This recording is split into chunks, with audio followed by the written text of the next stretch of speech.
let's get started on an interesting database, CAS Formulations, available on STN, the platform, also in IP Finder, powered by STN. So let's have a closer look.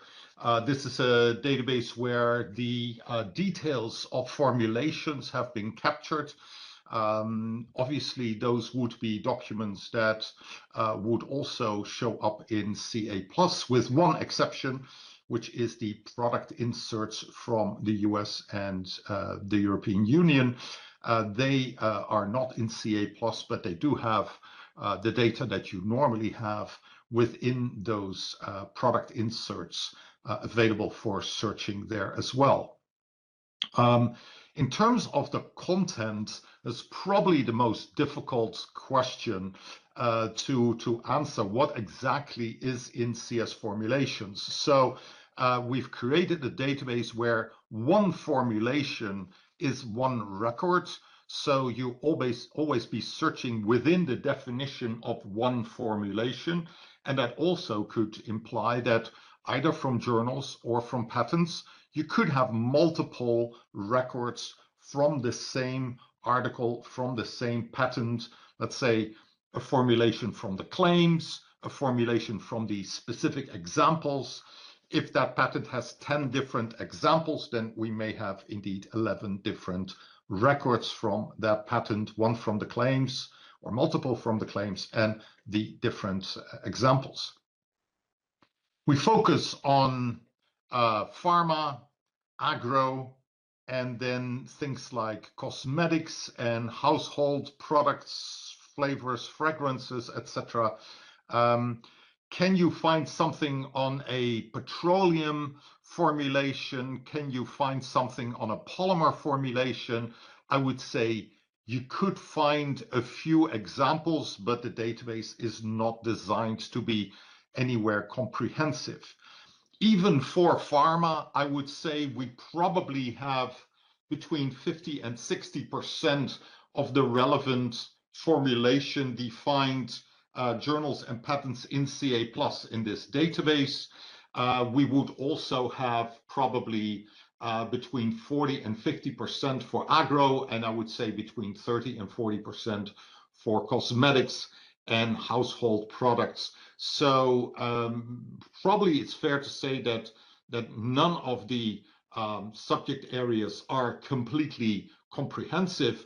But why this database is so useful is that we have more precision to exactly search not just the ingredients, but also their roles and how they're formulated together. So when you do a formulation search just based on text or on a CA+ record, you basically only have the possibility to say these two compounds that I'm searching should be in the same document, but it doesn't mean that they have to be in the same formulation. So that is something that makes CAS Formulation a very interesting database for IP searching. And you also be able to see where exactly was this formulation done. Am I looking for freedom to operate? Then I probably want to search in the claims. Am I looking more for patentability or validity? Then probably I would be looking at things that show up in the examples. So here is one of those examples in a patent where we have a table specifying a monoclonal antibody in a certain percentage with several excipients that would make that injection just functional, so to say. And in some cases, you may find this in terms of milligrams per milliliter. Sometimes you would find it in percentages. Sometimes you would find it in even other quantities. So the whole quantity thing is very, very difficult to do numerically, and where we would suggest that you would just search for the availability of the quantity and not try to actually calculate the quantities, etc. Very nice. What we can already see is that each component is its own entity in the record with the identified CS registry number. If it has a CS registry number, here it claims a generic monoclonal antibody MAB1, and clearly that does not have a CS registry number, so we would not have a CS registry number for that. But we see that we also find, for compounds like acetic acid, we find the actual name in the patent. So the fact that this was glacial acetic acid is something that you can indeed specify, or if I want to search specifically for a trade name, like we see here for compound 6, the polysorbate 20, that is something that is easier to search in this database than, let's say, just searching purely on the compound, which is helpful, of course, as well. But here we have a little bit more details for that. So out of one basic patent in CA+, we could have multiple formulations. Indeed, from this patent, we have one claimed formulation, 14 formulations from the examples. So that would create then 15 records for this particular patent in CS Formulations. That also implies that when I do a search on a particular formulation, it would be helpful to just maybe group the results together. The fsort command is very helpful for that, for the patent literature. So that is very fine. My colleague Rob Austin really is looking forward to getting quite a few of your questions. So if you want to keep him also entertained and me as well, then we are really looking forward to getting your questions there. Let's have a look. Another couple of tags that are available from other databases into CS Formulations. So in CA+, you would have the other source field, which would have this strange name, CS Formulants. So unfortunately, the length of the database name is limited to, what is that, 12 or so.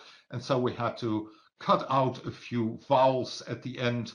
But obviously, when you refer to the database, you can, for instance, use the file command and say file csform or even csf, which would get into this database as well. In registry, we have this name in the locator field, and that would imply that the substance is at least mentioned in one or more formulations in CS Formulations. So that is available. And then finally, in CS Formulations, we have the accession number of the corresponding CA+ record, which is posted in this field called CPAN, the CA+ accession number. And so that is another way to use for, let's say, a transfer command from CS Formulations back into CA+, or the other way around. We could use the CPAN and exchange that with the regular accession number field as well. If you have an L number in registry, you can certainly make sure that you can simply use the L number crossover to work into this database. And if you have a large answer set, you may want to limit first on CS Formulations in the locator field before you do that crossover. That may also be very helpful. All right, location information almost sounds like a real estate. Location is also very important for CS Formulations. So the fact that you can search for the location of the formulation in claim, example, comparative example, in the article, then SI is the abbreviation we commonly use for supplemental information, which is the extra information that's published on the website for an article with more details. And then there's table, figure, and product insert. So you may see combinations for that as well.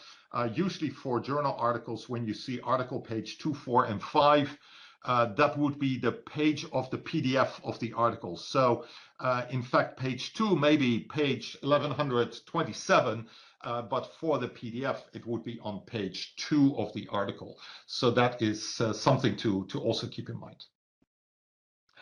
And for claims, we usually combine things together. So the broad definition of the claim is in claim 1, and then maybe claim 5 defines certain excipients, and claim 10 defines other additives, etc., etc. So that's how then the claimed formulation is compiled over a combination of definitions that you would find in multiple claims, as we see here in the example. There are groups, but don't go crazy on groups in this case, because the way that we have grouped substances into particular groups is very much dependent on how the patent is written. So in this specific example, where we have a bilayeral product or tablet, where we have one layer and a second layer, and then the green coating around it, the indexer found it very useful to create 3 groups and say, okay, anything that is in layer 1 would be group 1, layer 2 would be group 2, and then the optional coating would be group number 3. But if you look at something else, you may find that all the ingredients have their own groups, or that the active compound is in one group and all of the excipients are in another group. So yeah, those are very much dependent on how the, let's say, the physical form of the formulation is specified. A watery component and an oil component in an emulsion or something like that, those would be typical ways that groups would be defined. So maybe a little bit difficult to predict. So here we see the text of the patent. You may have seen this example previously. So we have a ketorolac salt in layer 1, and we have tramadol salt in layer 2, and then we have an optional coating, and we also see that there are some percentages mentioned here. And again, those would be searchable just as an indication that those percentages are available, but not the actual values. So here, more details are given in claim 2 and claim 3, and then in further claims, there is more details provided. And so then we would see the the CS Formulations record saying here's the ketorolac layer as group 1. It consists of an active agent. It consists of 6 components. Here the CPMS component 1 to 6 are the substances that consist of group 1 of that ketorolac layer. We see that the group has to be there. It's mandatory, unlike, let's say, that coating, which is optional. And we also see that for this, we have a couple of synonyms in the GVO, the group vocabulary field that is there. And then we can get the active substance as component 1, which is ketorolac tromethamine. And we also see the systematic name. We see that this is the active agent. We see that it's 1 to 6% by weight. It is an active agent and it's an analgesic. So this function we will see later in the case study for pharma. We would see that function come back. And then finally, we have the optionality to indicate whether or not this is optional or is mandatory or something in between. We would be able to see that from the COP component optionality field. We see the additional components with their respective registry numbers, the name in the patent, and then further names there as well that are more systematically coming from registry. Here also component 5. That includes, let's say, one of those unregisterable components, which is simply indicated as a die. And so, yeah, we cannot really do more than just say, okay, it needs to have a mandatory die, but it's not defined which one that is. So this is certainly something which is important to search for sometimes as well. The product information are very similar settings for group 2, so I didn't want to use up too many slides, but we also have product information where we have the purpose of the formulation, which is in this case an analgesic, some specific features. So this is an immediate release system, and we have some additional synonyms for that, and also the delivery route, DR, the oral drug delivery system, is there. And furthermore, some target information. So the target could be human, and the target could also be pain. So in that case, these are captured as the targets that could be used and defined in the formulation here as well. So in other databases, in registry, we can see that for particular drugs or agrochemicals, you might see obviously CA+ and some of the other databases there, but then you would also see CS Formulations. And in CA+, the OS field, other source field, shows CS Formulation with the accession number. So that would be a possibility then for that to create, when you click on that, you basically create a search query that searches on that accession number in the CPAN field so that you get all formulations from that particular document. And if you want to do a crossover from registry, if you search by substance name or even by structure, you can simply say file CS formulation or CSFO, and then simply copy that L number, assuming that this is L1, you would cross over all the registry numbers for those substances.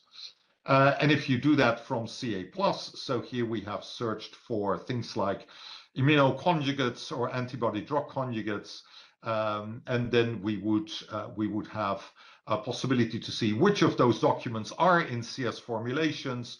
And then when you cross over to that database, you can then transfer the accession numbers in CA+ and search them in this field, CA+ accession number, which would find you all the formulations from those documents. And then you can do a search within, combining that with particular ingredients, etc. So this is an option as well. Obviously, if you want to go back from CS Formulations to CA+, you would use transfer L2 and then CPAN/AN. Bob asked if there are more OS fields in CA+. So yeah, there's MARPAT, there's CAS React, and there's CS Formulations. Those are the current occurrences in the other source fields. So those are issues as well. Some of those databases, like with MARPAT, you usually can use the L number, also with CAS React, but it depends a little bit on your strategy, what happens. But sometimes you would just then, with MARPAT and CAS React, cross over just the accession numbers. Okay, let's look at the structure of the record. So obviously we would have bibliographic information available here. We would see the CPAN. So that is the accession number in CA+. The AN is the formulations accession number, and that has nothing to do with the CA+ record. We also have a document number, accession number, and then we also have, of course, the entry date and update date. Now, please note that this doesn't have to be corresponding to the dates that the documents were filed. So it could very well be that creating the record in CS Formulations was done much later than the original publication date. So please keep that in mind. We have the title, authors, or in this case, inventors, journal title, and then there is the patent assignee, and then just the basic patent. So even though this patent from Boehringer Ingelheim may have other equivalents in CA+, only the basic, the WO in this case, is shown in CS Formulations. So don't use patent country in this database, because it will automatically limit to the basic patent country. So that's probably something you want to use the crossover to CA+ for. The formulation number, so this is formulation number 2, which is not really that relevant. Formulation description, pharmaceutical composition is also maybe quite broad. Then we see that we have 7 groups, we have 7 components. So in this case, each component is a separate group, so there's no additional grouping done here. And then, so that's the bibliographic information. And then in terms of the chemistry, the composition, we would be able to use hit displays if we have searched for certain things. So if we search for acetic acid and glycerin and some sort of antibody, then that would show selective components out of sometimes a very long list of possible ingredients. So please, be careful displaying chem, and especially displaying all. There are some extremely large records in this database. Display BibChem would show all the indexed ingredients with abbreviated display fields. So even the ingredients that you haven't searched for will be shown in that case. And of course, if you haven't searched for any ingredients or components, then the hit display would not show you any of the formulation details. Okay, let's look at a search focus on precision. So we search for moexipril. We search this in the CNS field, the chemical name segment field, which has the potential of finding very simple salts as well, but it's probably better to do a family structure search for this to include also labeled compounds and other things which may not have this name fragment there as well. We also search magnesium stearate as an excipient. We then enter CS Formulations. We search on L1, which copies the 3 registry numbers over to CS Formulations, finding 488 formulations. So these are not 488 documents, but 488 formulations. And then if we search on the registry number of magnesium stearate, we get 320,000 formulations. Now we simply use the AND logic to combine these, to say these two have to be in the same formulation record. So we can simply use AND to indicate that both ingredients have to be in the same formulation. It makes no sense to use any other type of narrower proximity. There is no L between substances. There is no S or P or something like that operator. Simply use the AND operator. We will be using proximity to combine, let's say, a substance to its function or its optionality or the fact that we have amounts available, etc., but not between substances. You simply use AND. So here we would see display bib hit. So in this case, we find a product insert from the US, from Daily Med, as a hit. Probably when we do a live search on this, we would see a much more up-to-date version, because this is updated regularly. So we have 7 groups. We have 12 components, 2 different targets. The indication is that this is a product insert that is available. And then also the document type would indicate insert or I as an abbreviation that could be used.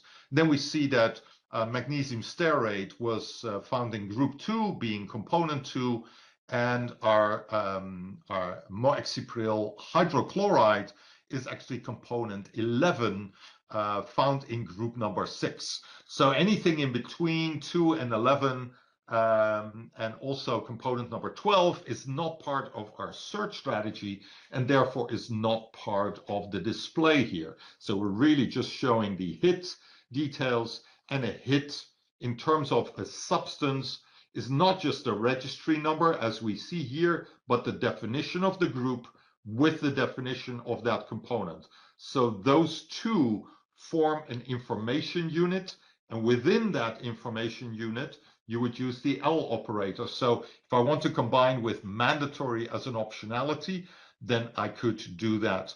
Or if I want to use some of the description or function, then I can do that with the L proximity to the registry number.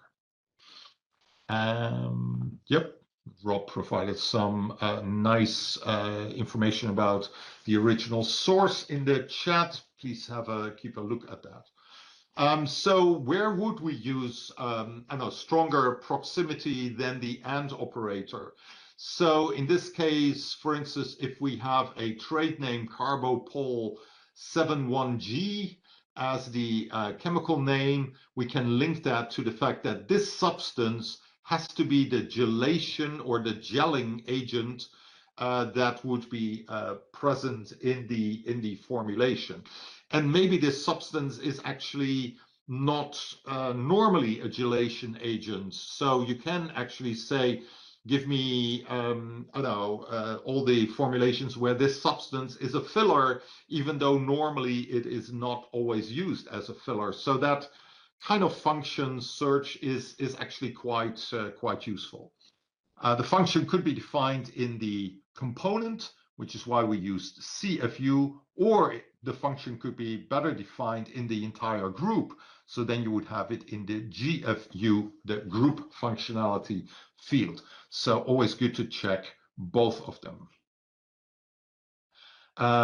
We also see here that there is a systematic name for these types of trade names, which means that if there is a number that is connected to to a letter, then we usually add a space. If there's a letter after a number, then we would normally not have a space. And indeed, not L proximity is also possible. I think in my use case, I'm actually using that in a slightly different context, but not L would also be fine. Show me formulations where carbopol 71G is not used as the gelation agent. So that is something you could also use, like Rob indicated. It's a very nice search strategy. Amounts are not normalized. We could have milligrams, we could have milliliters, we could have percentages, we could have something completely different. So what we've implemented is the possibility for you to say, is that field component or group amount, is that given, is that specified? Because in many cases it's not specified. So there we have then the possibility to link the carbopol, for instance, or even our previous L number, L2, to either CAM or GAM as the field availability, which basically says, is this field present in the same information unit as our carbopol 71G? All right. So with the optionality, if we say, well, this compound really must be present in the formulation, if it is always there, which is especially the case in terms of exemplified formulations, there they usually are what we then call a mandatory component. So you also see that this is the most common one. So that means that the substance absolutely has to be there. There is a possibility that it says, well, you could select the substance, one of the substances out of this list. In that case, we would use mutually exclusive alternative. And if it says that it comprises from one of these type of excipients, then we would usually use one or more. So really dependent on how the patent is written, the indexer would pick the optionality from mandatory to mutually exclusive alternative to one or more. And that's something you can combine in your searches as well. There is something which is called optional. There is even something which is called exclude, which I think is on one of the next slides. Specified and undefined, or preferred. That could also be a nice one to say, either mandatory or preferred. That way it is there as well. Can you link to the record? Yeah, get a link to the recorded session. Sure, you can. You get an email with a recorded session later on as well. You probably want to listen to this again, especially right before you have to answer a formulation question. So here indeed we see that we can link the entire of L3 to mandatory as the group optionality, or component optionality, or even slightly broader when we would have either the component or the group optionality. So in this case, the group is mandatory. The component is then mutually exclusive alternatives. So this is how that would work. And I would say use this when you have really hundreds and hundreds of answers and where you are looking for precision, where it is more well defined, then you would go for a mandatory component, because otherwise, if you're really looking for freedom to operate, I would suggest not to use that. So excluded is also an option. So here there are in cosmetics, there are these compounds that are trying to be moved out of cosmetic formulations, which are usually things like methyl or ethyl parabene. So we can use left-hand truncation to find all of those parabenes. And then we really want to have this somewhere in the text where it is linked to the CNM. So we really want to make sure that this is close to a substance. And then we want to have this as an excluded group or an excluded component. And you may also want to search this in the feature field, which finds some additional answers where it says that the entire formulation is parabene free or something like that. Does the trial council learn about CS database? Okay, I'll let Rob answer that particular question. Let's have a look. So the other ways to look for the location, simply say L5 and example as the LCC field, that is the location category. So this would basically decide, is this coming from the examples? Is this coming from the claims? And we would be able to see where that information is. So the LCC field has the broad category of examples. LCD has the details, and there you see which example this is. So example number 15 is then used for this particular combination of the two ingredients. Okay. So publication date is available for patents. Remember that this is just the basic patents. Journals and product inserts do not have dates or years searchable in CS Formulations, so you would have to move them to CA+, do your limitation of dates there, and then bring the the older or newer answers, whatever you wanted, back into CS Formulations to make that limitation possible. Okay, there is a possibility to use the IP Finder query builder for this. So in a keyword search, you are able to say, okay, I'm looking for CS Formulations as the database. I want my component function description to be an mTOR inhibitor, or as a group function description. So that is there as well. Then I want this to be a liposome or liposomal formulation. So I've truncated left and right. And this should definitely be found in the example. A simple example like this would work. But like we saw earlier, when you need to come up with optionality or component amounts being available or other things, you would really have to go to the command line. And that's something which we will do for the use case. On my login ID, a week before you will have this on yours, you would also next week see this banner saying get started faster with CAS Newton. So CAS Newton is an agentic AI that is being added to IP Finder, and this would be able to help you find your way in the STN databases, develop your search strategy, and it is really trained on the database summary sheets, on documentation, and experts from our IP search group. This is then possible to see what this looks like. So there I could post a question: find formulations that are a liposome comprising of an mTOR inhibitor prescribed or described in a patent example. And so it will then go to registry, try to find mTOR inhibitors.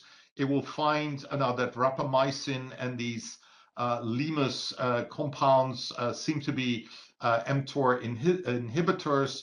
It will then try to do additional searches, etc. So instead of taking the entire search out of your hands, it really helps you explain the steps that it's going to do to make this search kind of happen. It will also potentially do things like you may do, where it will find 0 results and then say, okay, let me try something different, or use the wrong display field if it's confused, and then look up the correct search or display fields there. So in the end, you get a nice summary of your search results. And in between, I certainly used, let's say, the stop and provided additional guidance, what I wanted to the search to be done. But it does give me my search results, and the agentic AI here on the left would operate, and then not in a black box, but with full disclosure. You would see the STN commands here in the right-hand side of the menu. I would have the possibility to save the text, or I could then say, let's go to the command line, or let's go to the viewer, and let's have a look at these particular results. So this information is coming. I see that there is already a question of when. Later next week is the time that CAS Newton will go live. So we will also have a webinar for CAS Newton on the 21st of May. So you'll get more and more information about how to do good prompting, when to let it go, when to stop it, and give further guidance. So we will share more information around CAS Newton in IP Finder with you as well. Yes, it's something we're all very much looking forward to. Okay, I am going to go into one use case, and I already see that time is going fast. So what we are going to do is use the command line approach to look at a antibody formulation using this particular antibody, ficlatuzumab, that is usually formulated together with other active agents. So indeed, we are going to look for formulations comprising this particular antibody and a mTOR inhibitor. So this could be a specific mTOR inhibitor like rapamycin or one of its derivatives, or it could simply be saying, okay, a particular mTOR inhibitor should also be formulated. I'm sure you've seen these types of patents, how they are just identifying compounds by their function and not specifically naming them. So questions are, can CS formulation provide a list of ingredients that are also well-known mTOR inhibitors? Can we otherwise use the other new database, CS Bioactivity, to identify ligands with mTOR activities in humans? Any other databases? And I know that mTOR is a serine threonine protein kinase target. Can we potentially broaden this out to other serine threonine protein kinases? So we'll have a lot of fun with these types of questions. Start in registry, look for ficlatuzumab. There is a record here. We also see that in the systematic name, we see it's G1 immunoglobulin anti, and then here is the particular target, human hepatocyte growth factor is there. We also have, I don't know, probably a gene or some other clone, SCH 900105, heavy chain. So that is there, and we noticed that this compound does not have a sequence, but we will be adding the sequence for this antibody very soon. I have been told, because in our BioFinder product we did find the sequence for this. And that means that we could, for instance, look then there, what are the binding sites of this antibody, and then we could do a sequence search, a motif search, where we are looking for that particular option where those are sort of combined together. However, those 25 are not retrieved with any information in CS Formulations, so that is there. I was also going to look for biosimilars. Those are usually described in the editor notes fields. They are very rarely have a structure, so you see that in registry there are 218 biosimilars, but not just to this particular antibody. So then I was going to look for immunoglobulins that are based on hepatocyte growth factors, and we have 3,000 of those. And if I combine that with CS Formulations, I get 512. So we can use then L7 as a broader set of functional similar antibodies that are also based on hepatocyte growth factor activity. Let's look at rapamycin, which is one of the well-known mTOR inhibitors. And this is one of those big macrocyclic compounds. And usually when you start changing some of the side chains or making further substitutions, then you get a lot of similar compounds. So this big ring system that is defined has in registry a ring identifier 22445.1.1, and that's the exact shape, atoms and bonds within the ring system, not outside of the ring system. So if we search that ring identifier, we basically get all rapamycin derivatives that would have at least the same core ring structure. There could be rings fused to it, but that ring core structure should be there. Let me take that back. There could not be rings fused to it. There could be rings that are substituted in that. Out of those compounds, 1183 are also in CS Formulations. So when I cross over to that database, I can either search for my antibody, which is in L1, the specific antibody ficlatuzumab, or we can cross over L6, which includes L1, that are all the hepatocyte growth factor antibodies, and we would get 439. We can then combine with either rapamycin itself, which is combining with L8, which is just rapamycin, or L10, which is basically all the rapamycin derivatives. So either 45 or 52 with the slightly broader result set. We wanted to look for formulations that are specifically mentioned in the claims. So we'll add that again with the AND logic. No further proximity is needed there. And then to group this by patent, we can use the fsort command on L15. And this would then group families. So 2 formulations form family 1, another 2 here in family 2, again in family 3 and 4, and then also family 5. And then answers number 12 to 50 would be individual records. So if you just want to display information from one particular family, then it would suffice to skip answers 2 and 4 and 6, 8 and 9, and 11. Okay.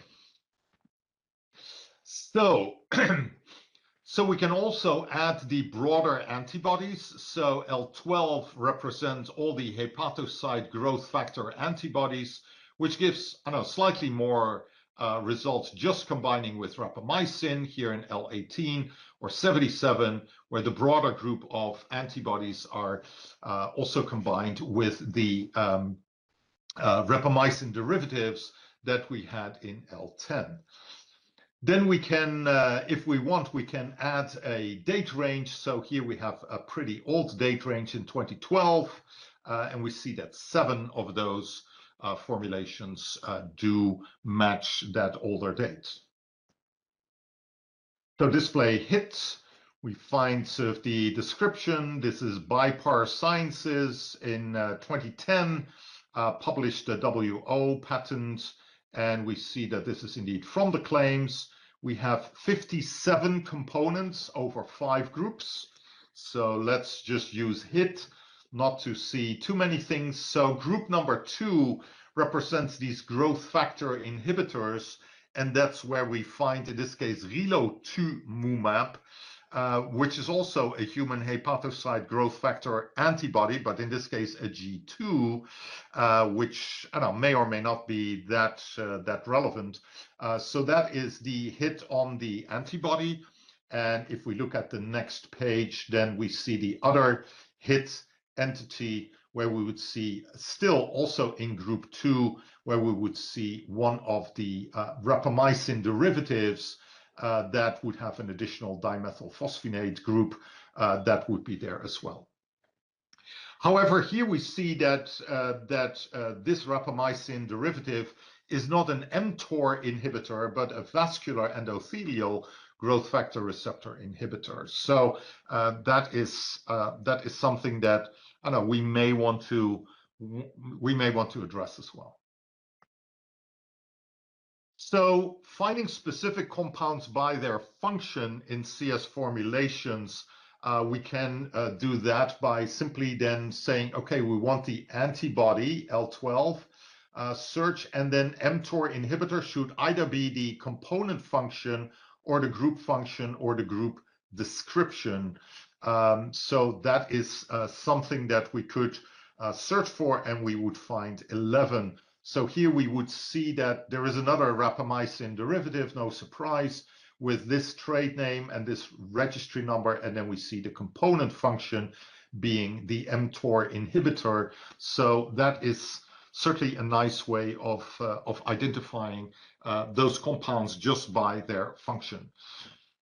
Of course, the patent has to specify this. So we will probably see that just regular compounds may not specifically say that this is an mTOR inhibitor. There are also cases where the patent would not just use a specific substance, but they would simply say, oh, you just need to combine this potentially with an mTOR inhibitor as probably one of many different options. And that way you could search mTOR inhibitor actually as the component name, the preferred component name. And that finds actually interesting records as well, where we have a group of additional ingredients with many hundreds of components. And at least these additional ingredients need to be there. But one of the options is then that we have an mTOR inhibitor, which is then used as an immunosuppressant in the formulation. But there are many different options for this, well, not just an mTOR inhibitor, probably other target inhibitors as well. So these are probably very difficult to find otherwise, to just see where the patent names a certain ingredient only by its function. But it's nice to see that CS Formulation can really search for that as well. Which also brings up the question, can we find which substances are linked to that particular function? So can you give me a statistical analysis of what substances are mainly indexed in formulations as mTOR inhibitors? And so here we would be able to search for mTOR inhibitors as the component function linked to any registry number as the field availability.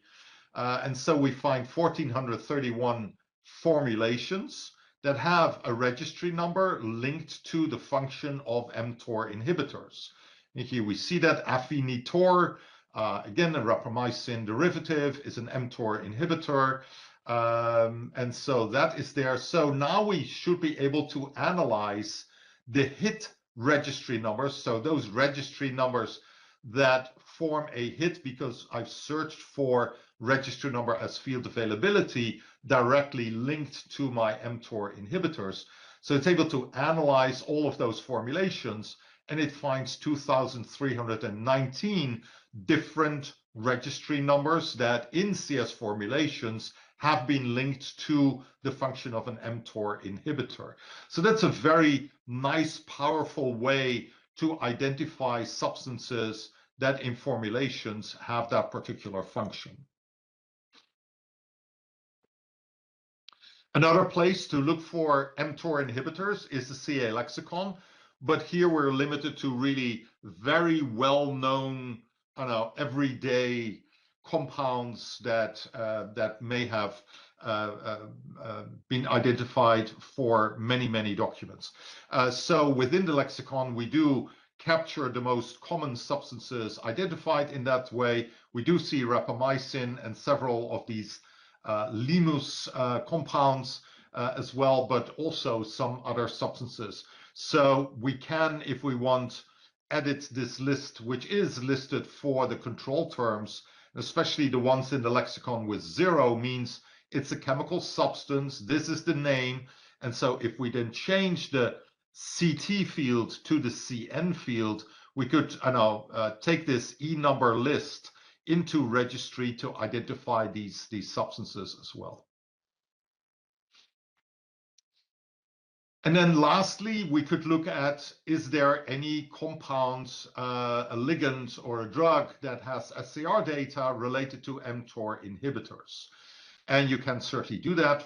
Go into CS bioactivity, search for mTOR as part of the target name.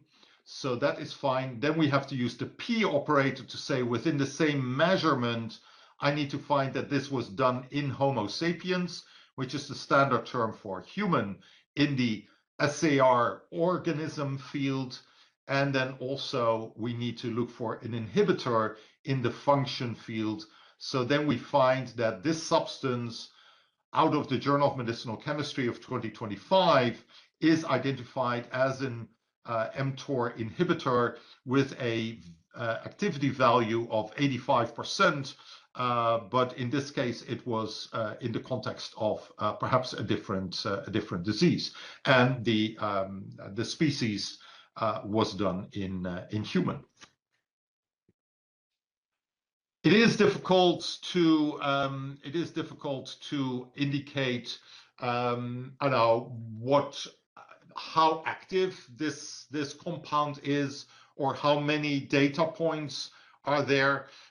So it is certainly possible there to, for instance, see if we want to look at, has, for instance, a compound like rapamycin been associated to other kinases that are not mTOR? So here you see the not P operator to say, well, skip the ones that are mTOR, but any other kinases would be fine. And then you see that you can create also statistical list of other targets like ABL1 or other ones that would be other types of kinases which have data in CS bioactivity, and the occurrence would then indicate the number of measurements in CS bioactivity that would be related to this. So we went off a little bit on a tangent to find related targets, to find related compounds with activity for mTOR, but clearly we can put this information together, move it back to CS formulations to combine it with our antibody and see what information comes up. So that's indeed what we have done there. The antibody with rapamycin derivatives or with mTOR inhibitors. So here, by the way, this is the search strategy in CA+. So since CS formulations doesn't have every single record which has formulations deeply indexed, we want to do a search in CA+ as well to top this up. So here you would have your regular references for the antibody and rapamycin, or the antibody with mTOR inhibitors, and there you would then be able to find especially those documents for which there is no CS formulation indexing given. So those would be the documents that we would have to look into the claims, and probably the amount of relevance is much lower than the results that we got from CS formulations. Okay, I'm closing up 3 minutes before the end of the time. What is great about CS formulations for IP-based searches is the precision.